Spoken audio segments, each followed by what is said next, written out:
Cred că putem să începem. O să-mi dau eu mute la microfon.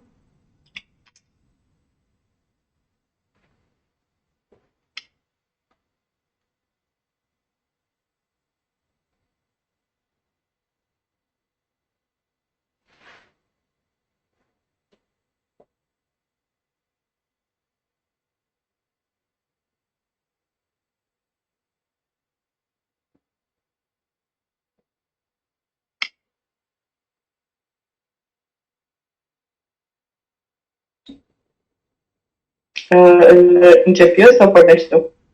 Nu contează.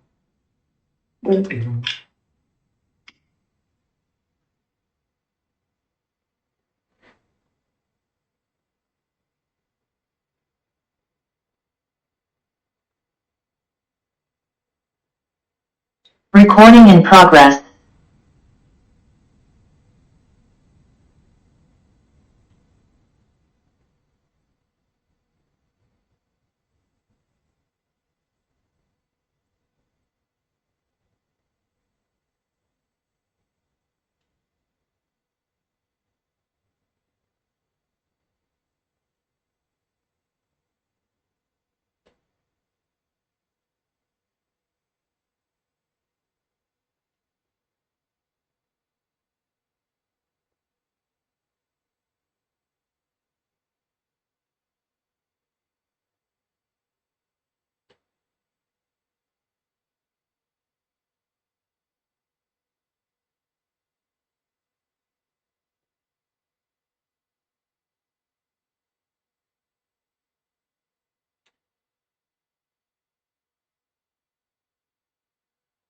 Hello to everybody.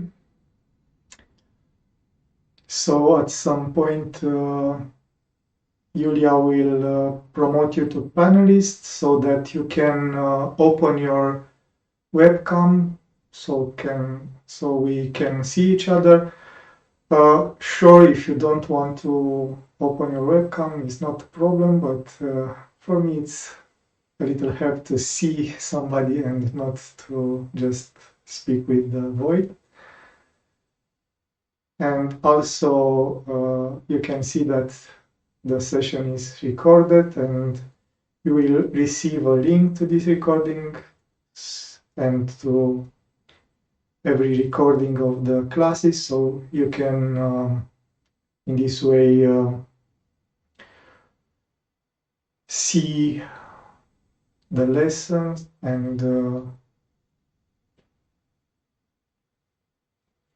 if you cannot participate live, you can see also the lessons. So if you registered for the lessons, you will receive them anyhow. We will wait a little while for everybody to get in, and then we will start. Until then, if you have any questions before, after, or during, don't hesitate to ask.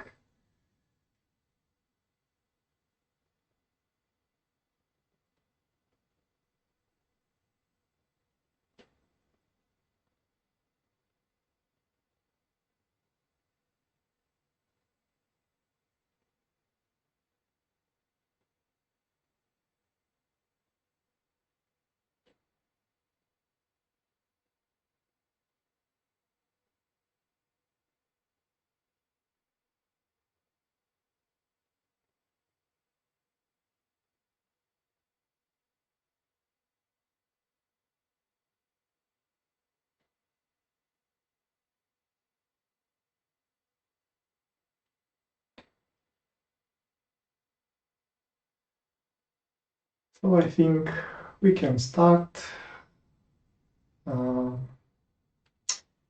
This session is just to get in touch and to speak a little about what is Shaivism and why it's maybe interesting to follow these lessons.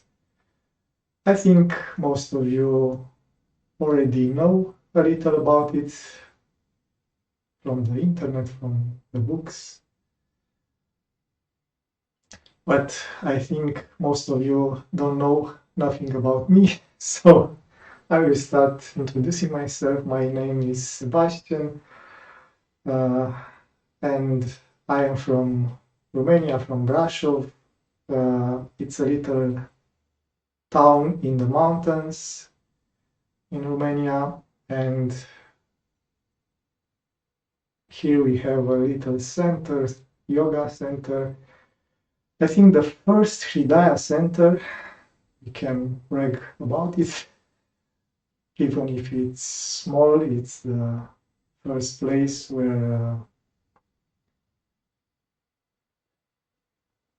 for a long period of time we hold retreats and workshops and such things. And I am part of the team that is here in the Kamala Center. I started yoga a long time ago.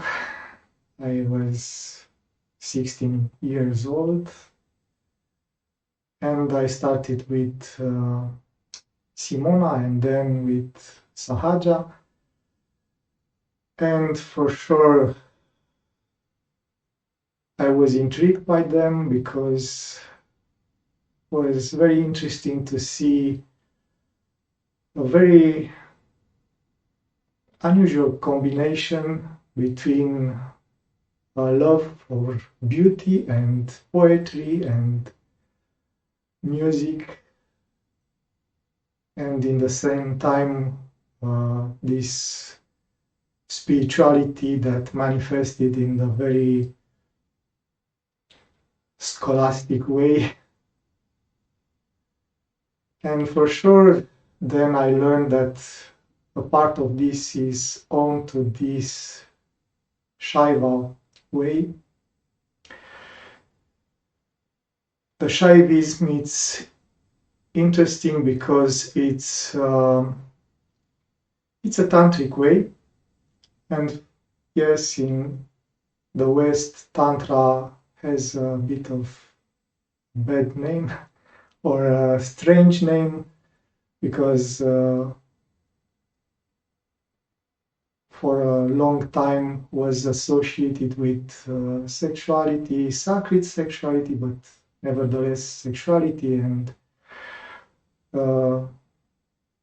some people took advantage of this, and there were a lot of stories, a lot of problems from this. But the tantric way, it's about appreciating the world and finding beauty and sacredness inside everyday activities. Usually it's presented like an antithesis to Advaita, and for sure Hridaya, it's a very interesting thing because it has at its source the teachings of Ramana, which followed Advaita, but in the same time has at its core this tantric way. And although it seems that it's a difficult way to get along these different parts, you can see that it is quite nice. So in Advaita, what is happening is that the world is considered Maya, illusion, and to reach God or godness, it's important to renounce the world and get out of the world and be an ascetic or a monk and just do your meditation and etc., etc. But in the end, also God is outside the world, is transcendent, It has nothing to do with the world. The world is just an illusion that keeps you away from the divine, from the sacredness, and so and so. The Tantris, in contrast, it's about finding God inside the world. But sure, finding God maybe is not what every person wants from the life, but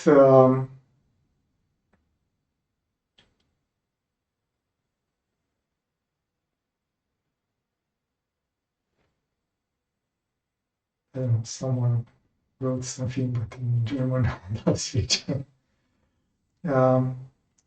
Getting back, we can ask ourselves, okay, what is Tantra doing for me? If I don't want to get to God or to something like this, and I'm not a religious person, and also interesting, there is a tantric Buddhism, or the Buddhist way. It's not about God, it's about anything else but God. So the Tantris works there as well. So what is about Tantra is that Tantra means finding spirituality in the little things. Because you see, the life, it's about little things. Usually we think about happiness and good things in life coming in the big package, something that throws us away, and we are swept by this happiness. But what it's happening in our life is that life is a series of small events, small things. And usually our mind discards them and considers them not important because they are so little. So, I don't know, just sitting on the couch and reading a book, or washing the dishes, or taking a hike are little things, and we are not considering them to be the goal of life. But what I try to say is that in Tantris we learn that life in these little things, it's about sacredness and worshipping life and God and everything. So it has to do with what is called non-dualism. The dualist view, it's like the world is here, the God is here, and between them it's a distance, and you cannot be one with God, you cannot be God. They are separate and always be. You can get the favor of God, you can ask God for things, and He may or may not give them to you, but there is this distance. In non-dualism, everything is God. This is the main idea of non-dualism. Everything is God. There is nothing outside of God, of sacredness. Let's not use the word God too often. Everything is sacred. And discovering this thing, it's what Tantra and Shaivism wants. But for sure, we start in a dualist view. Even if we read about these kind of things, everything is God, everything is sacred. When we look around us, we see that it's not like this. We are little things, little people in the big world, and it's difficult to find this sacredness. And for sure, for this reason, we learn about different practices, different things to do to change this. So the word tantra, it's interesting because usually when you read different books that want to explain it, usually they explaining is like a wave, like a cloth of pattern. And sure, at first this was the meaning, but later tantra become a theory, a doctrine, or usually it's like a book, yeah, like Vijnana Bhairava Tantra. So there are a lot of books called Tantra in which is exposed a view on the world or a doctrine or a theory about how to live, find happiness and peace in life and such things. For sure, like I said in the beginning, there is these things about sexuality. Sexuality is part of the world. It's not different from drinking.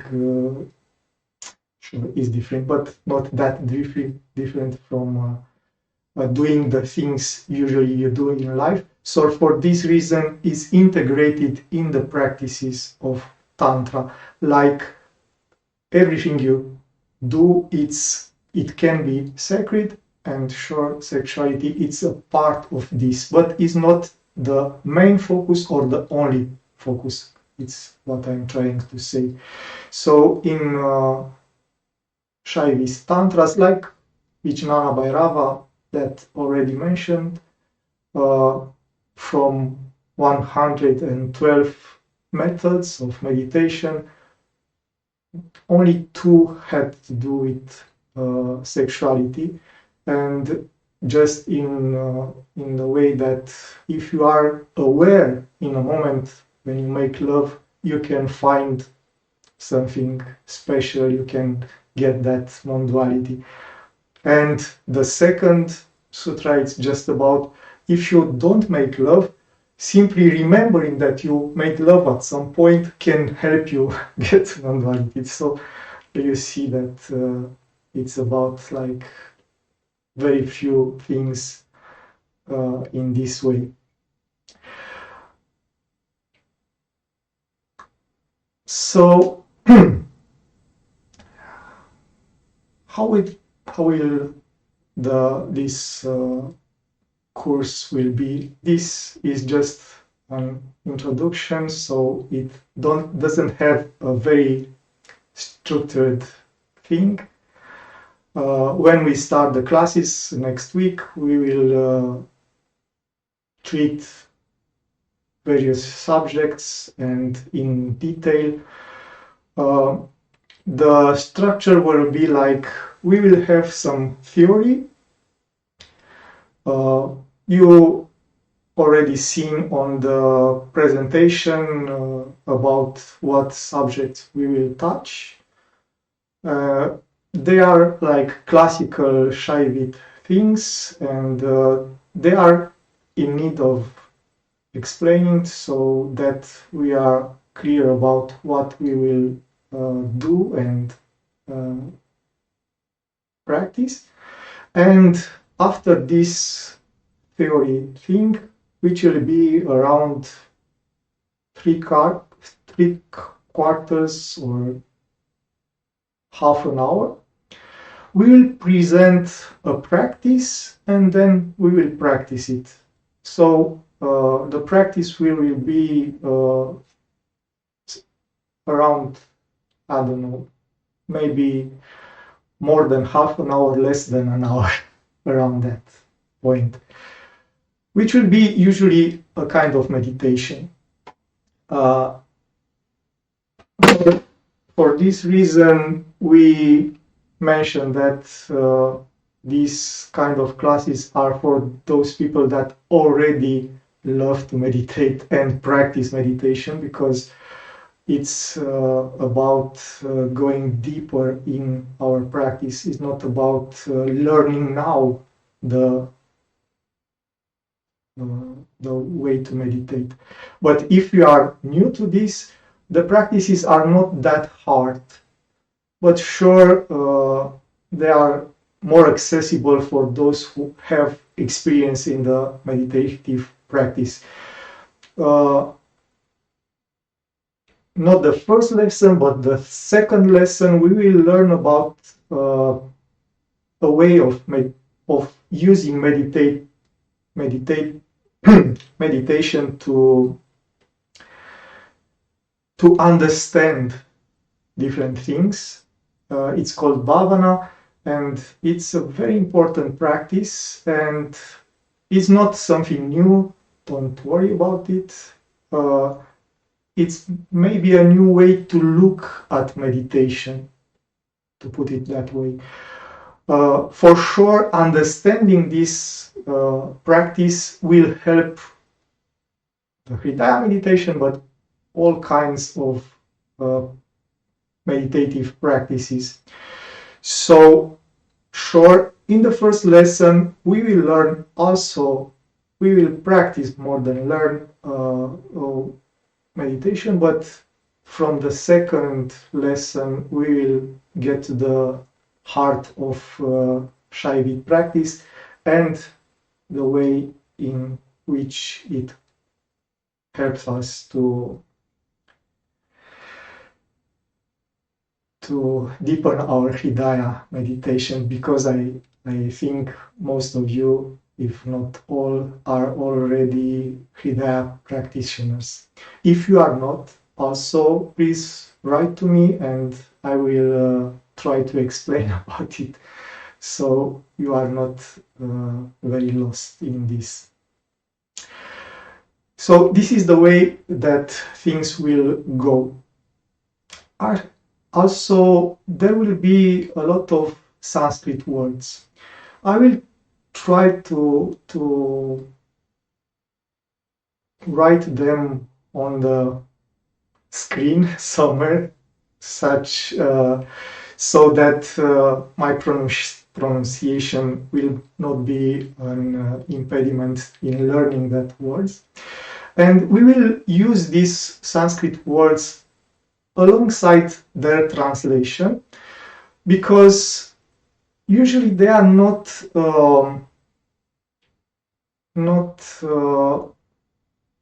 there are not good translations for those words. For example, chit, which means usually is translated by consciousness, but consciousness is not the whole thing about chit. Chit means much more, because usually when we think about consciousness, we think about our consciousness now, which is like I am aware of this thing or that thing. But chit is about divine consciousness, which sure we have, but we are not yet aware of this divine consciousness.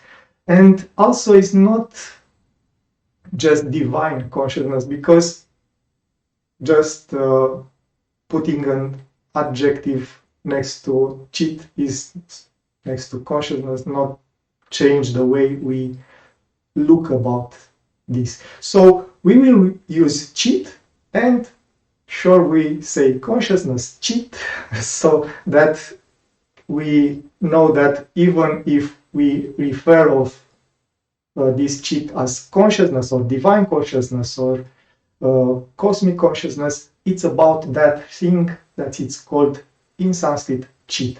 And there will be some words that we want to keep in this way, to keep in Sanskrit. even if it's a little bit difficult. In preparing for this course, I read a book in which all the Sanskrit words were translated, and it was very difficult to know about what that person meant, because he for sure mentioned the Sanskrit word at the beginning of the book, but it was very hard to understand. So for this reason, I want you to become accustomed, familiar with these Sanskrit words, even if it's a bit difficult. So there will be this little problem. For sure, another problem is the way I speak English. I hope it will get better with practice, but I hope also that you understand me. If you don't understand me, just open your mic and ask what I meant to say when I said something.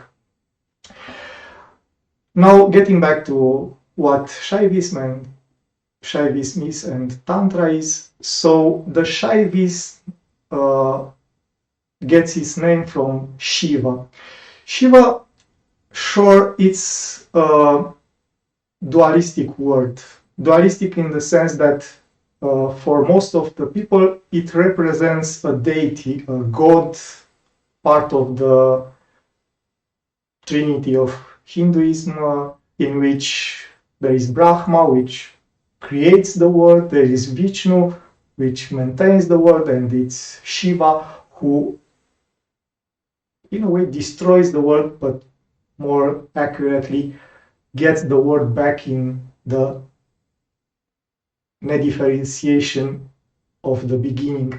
So usually when we refer to Shiva, like this little statue of Nataraja, the Shiva as a dancer, or also this one, which is Shiva meditating with a trident in the hand and a small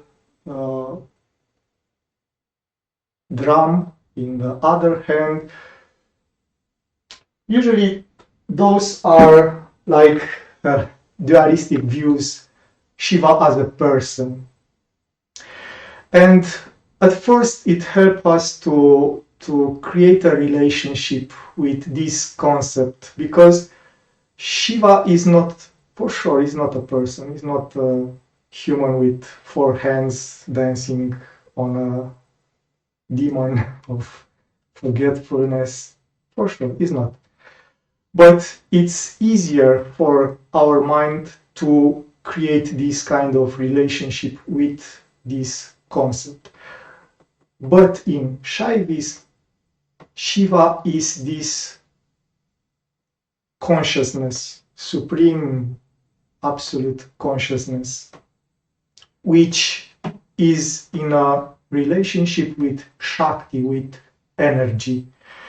And from this play between consciousness and energy, the world is created. So they are a little bit abstract, you know. So, and already when we speak about this play between consciousness and energy, we start to be in this dual world, because for sure there is no unity when we speak about two things. In Shaivism, though, Shiva and Shakti, consciousness and energy, are viewed as one. They are not separated. Sure, there is this kind of, they are always making love, creating in this way the world, but they are always united. There is this saying in Tantra, Shiva without Shakti is Shava. Shava means, you know, from Shavasana, means corpse. It's a lifeless body. And Shakti without Shiva, it's chaos, it's energy without purpose, and it's chaotic. So they are always together to create harmony and beauty. And Shaivism gets his name from this consciousness. And even if it speaks about Shiva, it is always implied Shakti, because they always together. To differentiate between this play of Shiva Shakti, of consciousness and energy, there is an Paramat Shiva, which is the supreme Shiva, is beyond Shiva, which is about this transcendent aspect of divinity. Transcendent means that in this worldview, God or divinity has two aspects: transcendent, which is beyond understanding and world, and immanent, present in the world, being in all the things of the world. So Shiva and Shakti, consciousness and energy, are this immanent aspect of the divinity. They are present in everything. And what we try doing the practices of Hridaya and Shaivism is to start to view this, to see this presence of divinity in everything. And this creates a thing that in Shaivism and in Sufism and in all this mystical tradition is viewed like an aesthetic appreciation of the world. It's like you see beauty in every little thing. Abhinavagupta, which is one of the most renowned masters of this tradition, actually speaks about this thing, and I will try to read you this small passage from his works. And he says like this: for if a color passing through the eyes is a source of pleasure, this is due to the separation of the great emission, which consists of the arousal of vitality and a little further. So someone want to ask something, or was just an accident with the microphone? So Abhinavagupta says that color that passes through the eyes to be a source of pleasure is due to this separation of emission. Separation of emission says that God becomes like something that we can see. Otherwise, if he remains in that transcendence, we cannot access it in any way. So then he goes further and says the wonder we feel, it's limited to the degree in which this vitality does not feed the consciousness. For the complete absence of the wonder, it's in effect an absence of life. So you see, for Abhinavagupta, this capacity to wonder, to feel wonderment and see beauty everywhere, it's about be alive. If you are not enjoying the world and what you experience, then there is a problem for Abhinavagupta. It's like you are dead. And actually, Rumi at some point says something very similar in that poem, in which he says, if you cannot enjoy the world, you are like a dead fish.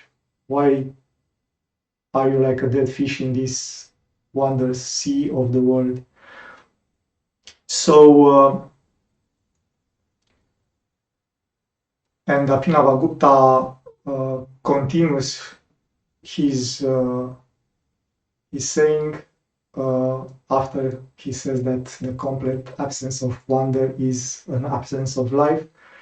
Conversely, aesthetic receptivity being endowed with the heart, so having a heart, you know, the Sahridaya concept, to experience the world with a heart, is to be immersed in the intense state of wonder, consisting in this arousal of vitality. Only he whose heart is fed by this infinite and nourishing vitality of consciousness, only he who is dedicated to the constant practice of taking delight in this form of pleasure, only he and none other is endowed with ability to feel wonder. So, sure, what Abhinavagupta is saying here, that if you live with the heart open, you experience this wonder. And this capacity to feel wonder, it's about being alive. When you start enjoying the things in life and only think about the future possibilities and what you will get somewhere along the line when every star is aligned and I don't know, rainbows and unicorns appear. Sure, you can wait a long time and life is passing by. This is the problem. So this aesthetic delight we enjoy viewing something beautiful or hearing something beautiful, it's about knowing God, actually. They say in Shaivism that using our senses, actually we worship the divine. It's like every experience we have, it's a form of sacrifice, of offering. And sure, what makes it so, it's this awareness that we arouse by the meditation and all the practices. Because you see, when this awareness becomes all-encompassing and we start to see the unity in this world, then for sure we start to enjoy more our life. It's maybe a bit hard to explain, but I think all people have this experience when they see something that they truly enjoy, that gives them this wonderment. Unfortunately, we usually think that it has to be something extraordinary. Some student said that for him this wonderment appeared when he saw the sky reflected in the mud, in the puddle after rain. So in such a small thing, he saw this wonderment. And what we will try by this is to learn about how this can be possible. It's not a simple thing to do, and if it were simple, I think all the people who are living already this. It needs some transformation, but I think it is worth the while the effort. And for sure, there is a very complex thing about Shaivism and the way they put this forward, these teachings. But we will try to together to make it more accessible. And for sure, when Sahaja first asked me if I want to do this, I was a little scared. I was a little afraid that it's a very difficult task. But then, for sure, after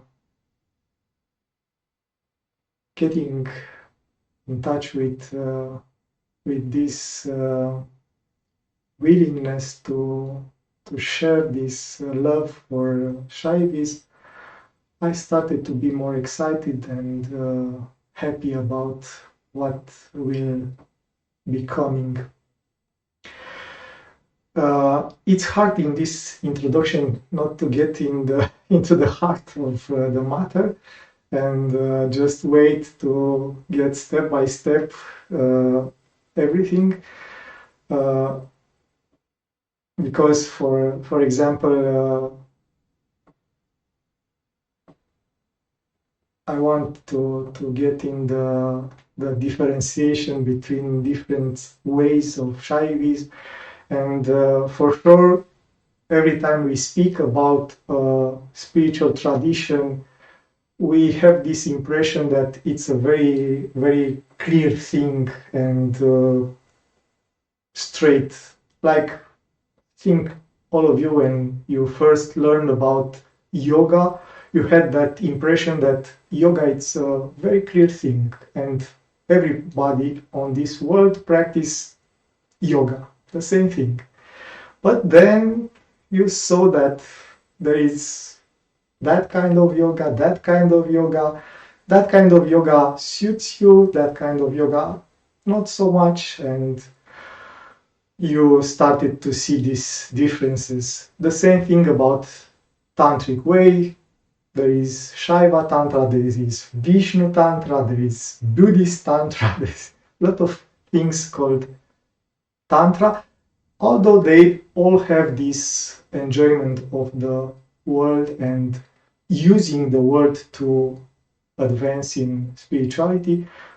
They are different in the way they are doing this. Also, the Shaivism, the Kashmir Shaivism, especially, is not a single thing. There are a lot of traditions which have some things in common. There are different things about them. Abhinavagupta tried to unify them in a single vision that he called Trika, but after him they diverged again.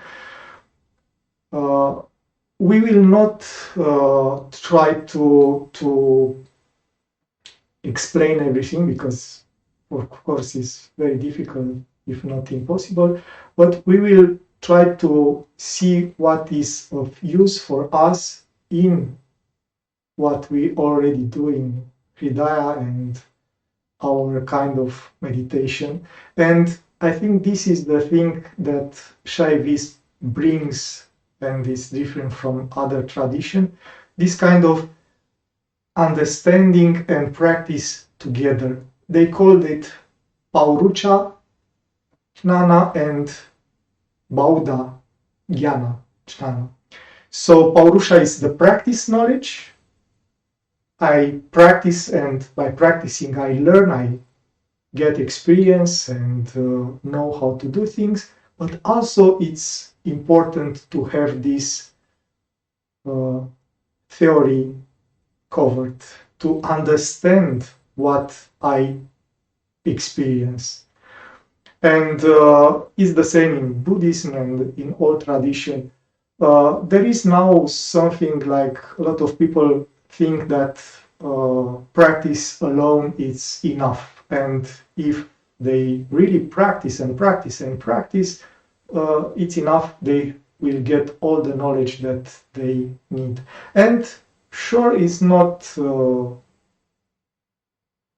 wrong, but it's slow. Because if you understand what you practice, then you can find new possibilities and expand your view and take maybe a different path, understanding what you experience and understanding that some other people have some similar experiences, and this is helping you. So in Shaivism, it's a big accent put on this Bauda Jnana, theoretical knowledge, sharpening the mind to understand better the reality and the experiences that we have, and integrated this knowledge into the practice. So you will see a lot of things that are explained in Shaivism are very useful, like understanding this pattern of creation, maintaining dissolution, and then that void of non-differentiation, of transcendence. It's a pattern that it's everywhere in life. Some things go into the existence, exist for a while, go out of existence, and stay in that non-differentiated state, and then at some point another form comes to existence, and such. Our life is like this. Yes, we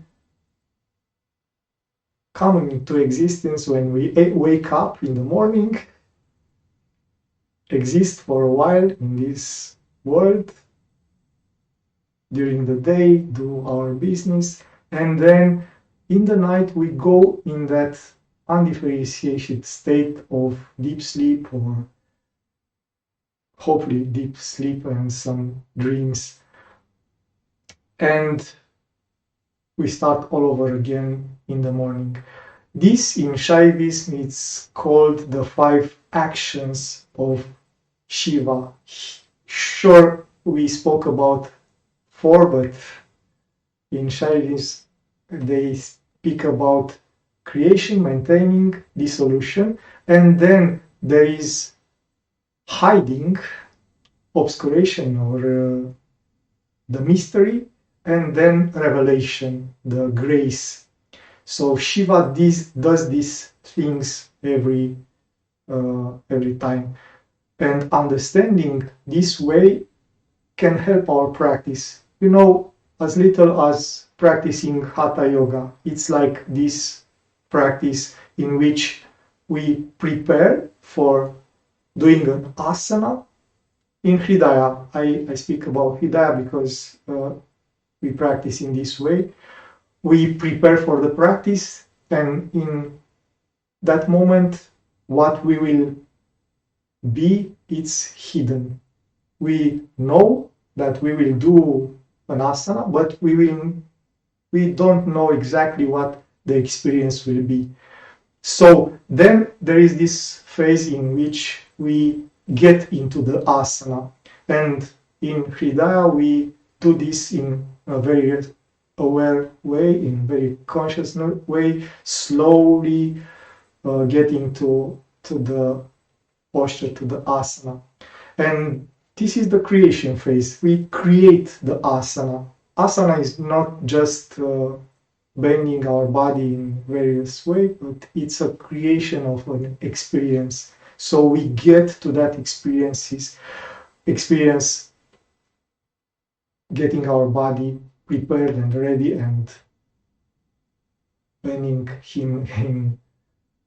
it in the way the asana requires. Then there is maintaining, so we stay in that asana, and we stay for as long as we can, trying not to move, trying to open ourselves to the experience, trying to be centered in the heart, and such.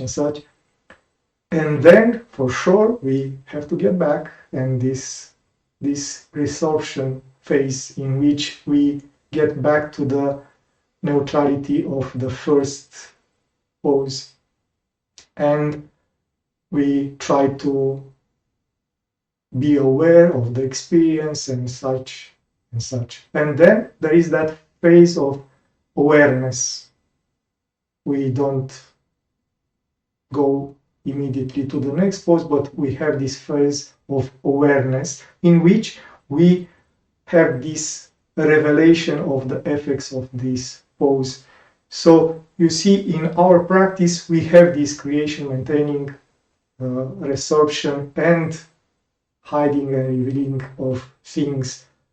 Again, the meditation is the same, because we start the meditation in that mysterious state in which we don't know what will happen, and then we sit in the posture and prepare ourselves, creating the things that are good for meditation. Then there is maintaining, we meditate, we try to meditate to keep our mind in one place and ask ourselves, who am I, and such and such. And then, sure, there is a point when we have to get back, and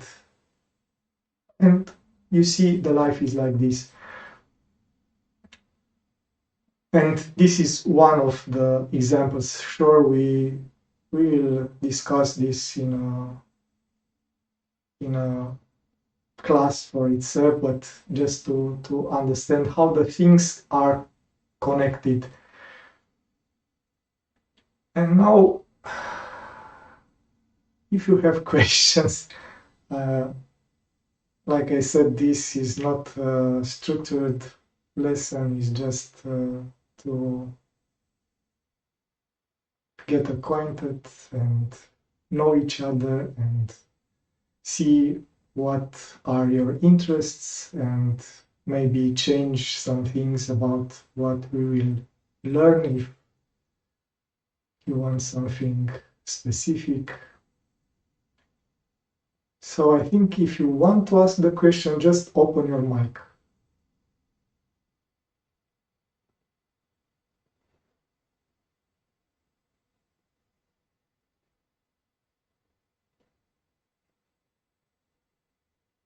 Hello, everyone. Thank you for this. I'm super excited to join you all on this journey. And I just had a question. If you could touch on how the two non-dual, or maybe the most well-known non-dual schools and traditions of Advaita Vedanta and this non-dual Kashmir Shaivism, how do they support each other and come together or intersect? And maybe where they diverge. And because I know with Hridaya Yoga and the retreats, we definitely touched on a lot of aspects of both. So I think it's beautiful how Hridaya really does bring them together in a supportive way. So I'm just curious how, maybe we could touch on that throughout the course as well. And maybe you already have that plan, but I'm just a little bit more curious on that as well. Thank you. Yes, it's the question usually, because both speak of this non-dualist thing, and both want to get to this point in which we are one with God. The non-dualist view is that we are one with God.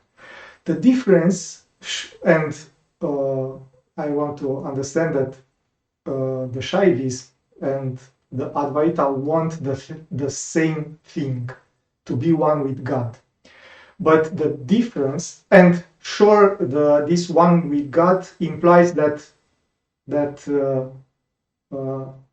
answer to the question, who am I? Yes, this self-knowledge. But the way they do it, it's different in this approach. Usually, not in Hridaya, but usually in Advaita, they say that the world is an illusion and has to be denied. So I don't want to be attached on anything, and I don't want to be part of the world. I don't usually in the traditional way,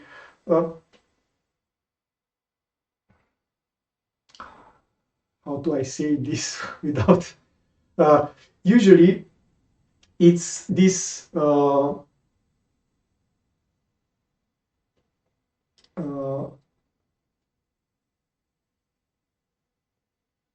negation of the word. I don't know how to say it more. It's like in Advaita, usually they are celibate, so they don't have relationships. The sexuality is like a big no-no because it will take your mind from the God and you will forget about God. And if you certainly if you read I don't know, Ramakrishna or Ramana, there is this kind of don't take your mind from God, and the God is viewed like something there, is not here. And if you are in this here, then you cannot be there. So usually in Advaita is this negation of the word. Word is Maya, word is here to get you, to keep you from attaining God, and for this reason it's better to keep the distance. This, I think this is the better way to say it, keep the distance from the word. In Shaiva and in Tantrism in general, the word is the mean. The word is God. So open your eyes, open your heart, open your awareness, and discover this reality. This doesn't mean that it's not dangerous. So usually Tantra is viewed like riding a tiger. You know, it's difficult because the tiger always tries to bite you, so it's very difficult. Or walking on the edge of the sword, very, very thin edge, and it's very easy to fall on the side. But and for sure there is some view in which, okay, go to the God as fast as you can, but then come back with that vision and put it in the world and view the world with these new eyes that God is in everything. So I think Shaivism is somewhere in the middle, that it says, okay, use everything you can to get as fast as you can to God, but then enjoy the world. The world is here for enjoyment. Actually, this is a very, very beautiful way to look at the world. They said the world is a play of God. And by this, they mean that the metaphor is like God is an actor and spectator and the stage in the same time. So he play all the parts, it's all the actors, in the same time is all the spectators and the stage. And they say that God is coming into the world to enjoy the world. But this enjoyment doesn't mean always a pleasure, like we think of pleasure. But for God, is like it's an interesting experience. So in Hindu art, Abhinavagupta also wrote a lot about art and theater and dance and such, because he think that art is an expression of this seeing the beauty in everything. And he said that if you want to have a successful form of art, of play, you cannot have the same, he called it rasa, essence of experience. So if you, for example, if you want to make a comedy, if that comedy is joke after joke after joke after joke, 2 hours, you become bored. So usually a comedy, like a romantic comedy, have some drama in it, have some suspense, have some action, and such and such. And usually in a romantic comedy, there is a moment in which there are crying and suffering and such, but in the end, everything is okay. And yeah, but you see, this doesn't stop us from enjoying that romantic comedy, that little drama and that little suffering.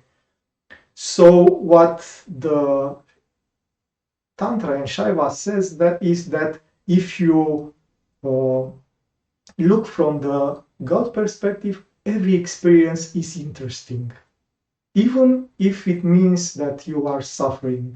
Yeah, if you have a toothache, if you are paying attention to that toothache, it's interesting. Yeah, but if you are scared and upset and repulse that experience, you don't get anything from it, you know. So this tantric view, it's about experience the world with eyes wide open, with heart wide open, being full aware of what is happening. And I think this makes life more interesting and more full. Because you see, if you are avoiding everything that is not super interesting and not super extraordinary, and waiting and waiting and waiting for that extraordinary things to happen, you miss out a lot of things in life. And for sure, life is mixed. There are good things, bad things, honest things, boring things. Yes, but if you can find this view, nothing is boring anymore. Nothing is avoidable anymore. You don't want to swipe it under the rug and forget about it. And you meet every experience with this kind of openness. And for sure, this means that sometimes you get hurt and suffer, but this is life. Yes. In say, let's say Advaita view, you say, okay, this is an illusion. I will go into the monastery, into the cabin in the woods, and there nothing will touch me, and I will be safe, just me and God, and everything will be perfect. And usually it doesn't work like this, because you take your mind with you in the retreat, in the forest, and such and such.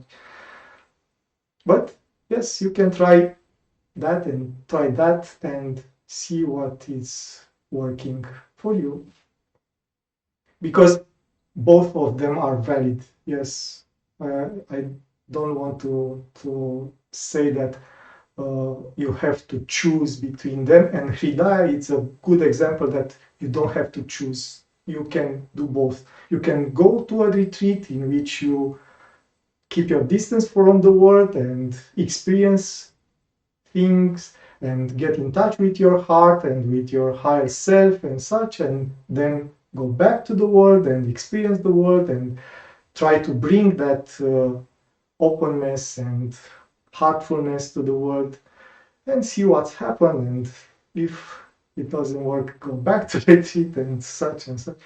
It's the way we do the things in Hridaya. So if you have other questions.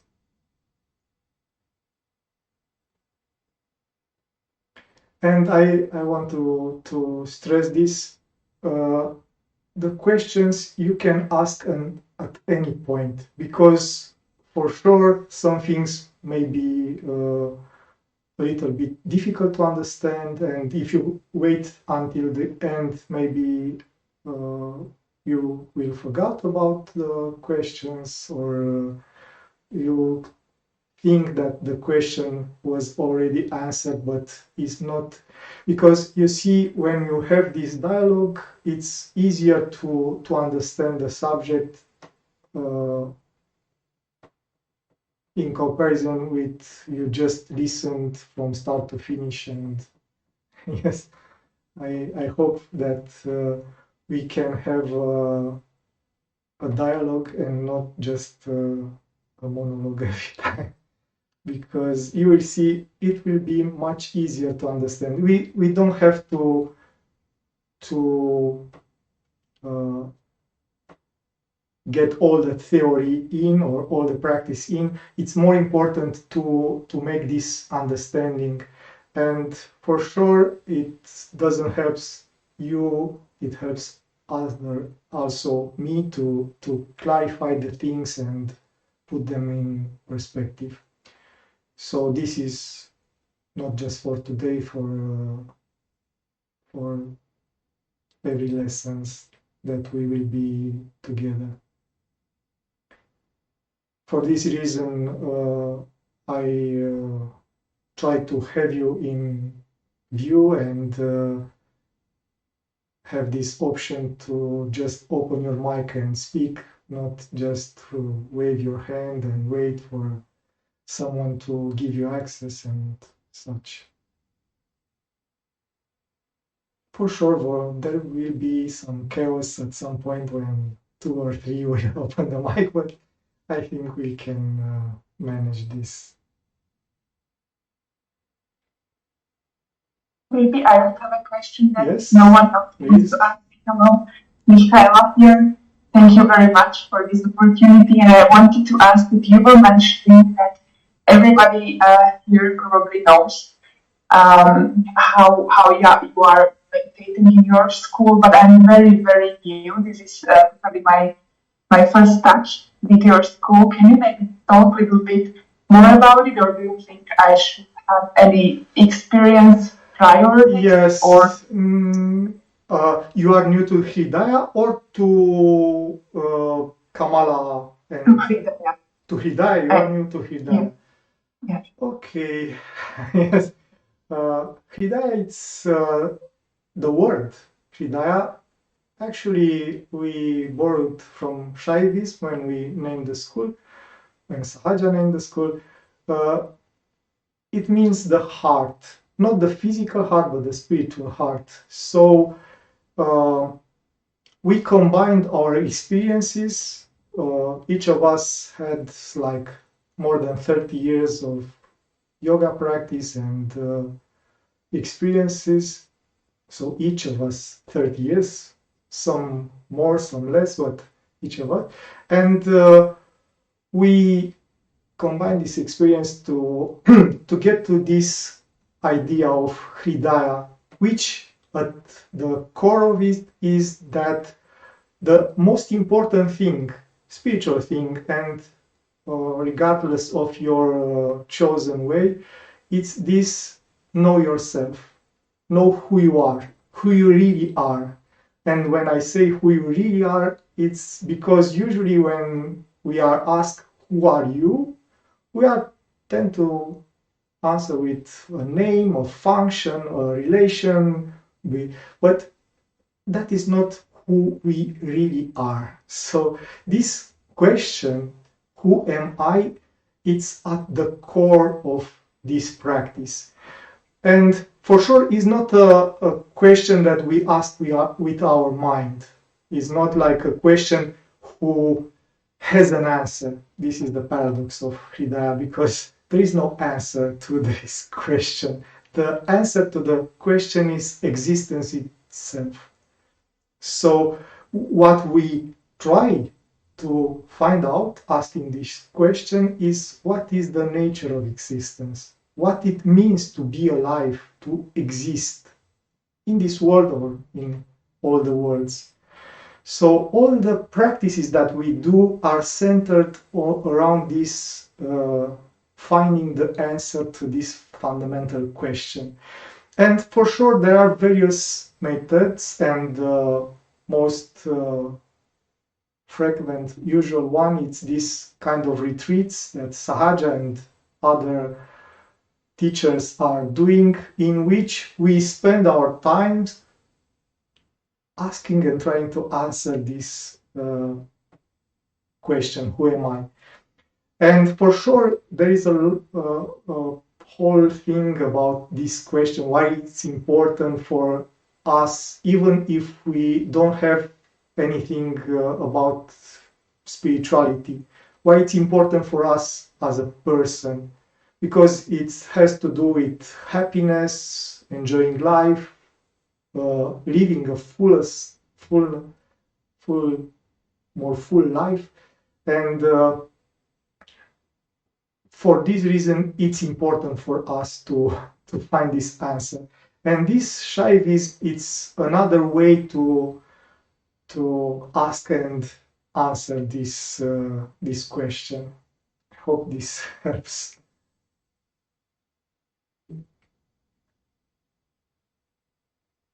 And for sure, in the lessons that we will do, we will look at this from various perspectives, because it's very important. Even in Buddhism, where they said there is no Atman, there is no self, they still try to answer, who am I?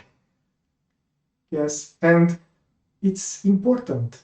Even if you don't have faith in God or divine, or it's important to understand what is to be alive, what is to exist. And that because usually we tend to associate this existence with various things. So usually we say, I am happy, I am sad, I am woman, I am man, I am old, I am young. Yes, from I am usually follow something. But what it means to just be, what it means I am, before being something, someone, such.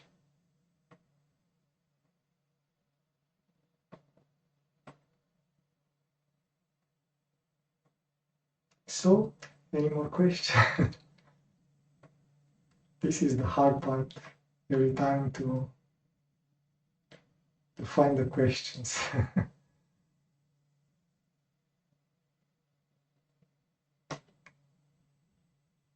But sure, I hope that we will find our pace, and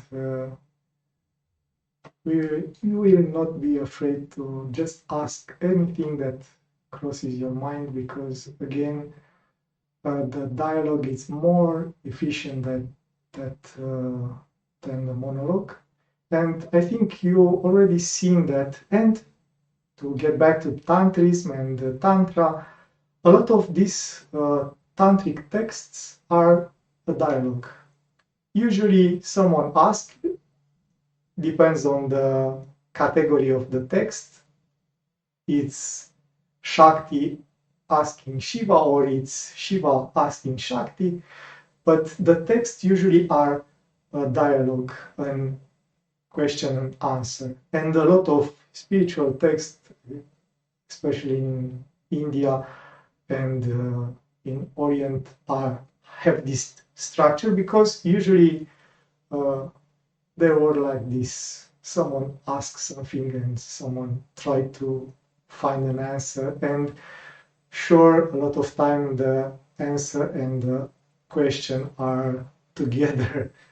You know that saying that if you ask a question, you already know like a lot of the answer.